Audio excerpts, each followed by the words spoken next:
وصفة جميلة يا بنات قوي. ناسيينها بصراحة، احنا ناسيينها، ودي حاجة من ايام الرسول عليه الصلاة والسلام، جميلة جدا، واحنا بعيد عنها.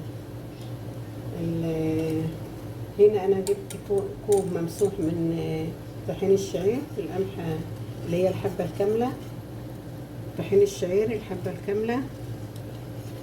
جبت كوب ممسوح وحطيت معاه 4 كاسات حليب، وده يرجع لكم زي ما انتوا عايزين. عايزينه تقيل هتزودوا الشعير، عايزينه خفيف هتقللوا شوية.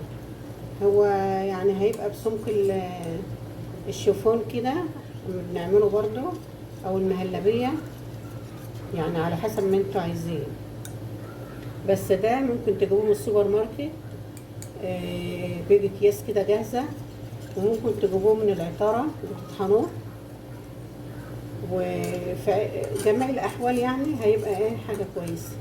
فبصراحة أنا نفسيتي كده تعبانة، وبعدين أنا قلت أجيبه لأنه بيقول لك حلو عن الرسول عليه الصلاة والسلام، قال إن هو حلو للقلب وحلو للجسم كله وللمية وللضغط وللسكر، ويعني فيه شفاء كامل إن شاء الله.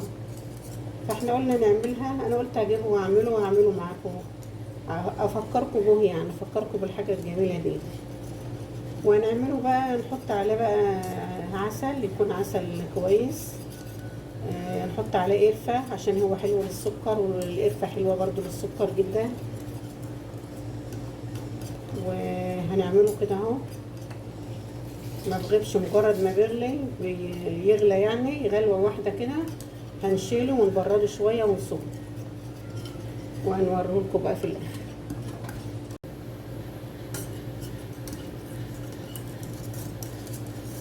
كده ما شاء الله بقى حلو قوي اهو. هو غلى اهو، مجرد ما يغلى هنطفي عليه،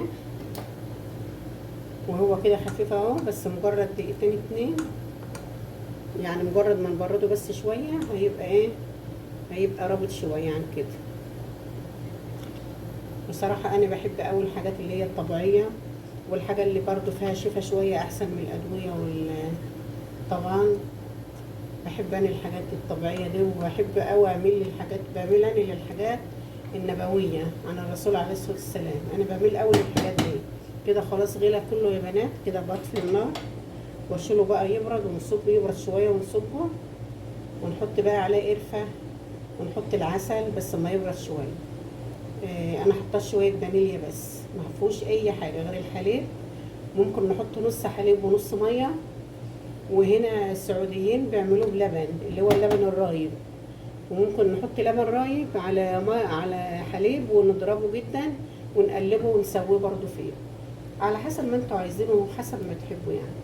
وممكن ميه على حليب، وممكن ميه بس، وممكن طبعا احنا بنعمله بحليب، الحليب هيديله طعم حلو ويبقى فيه قيمه غذائيه حلوه.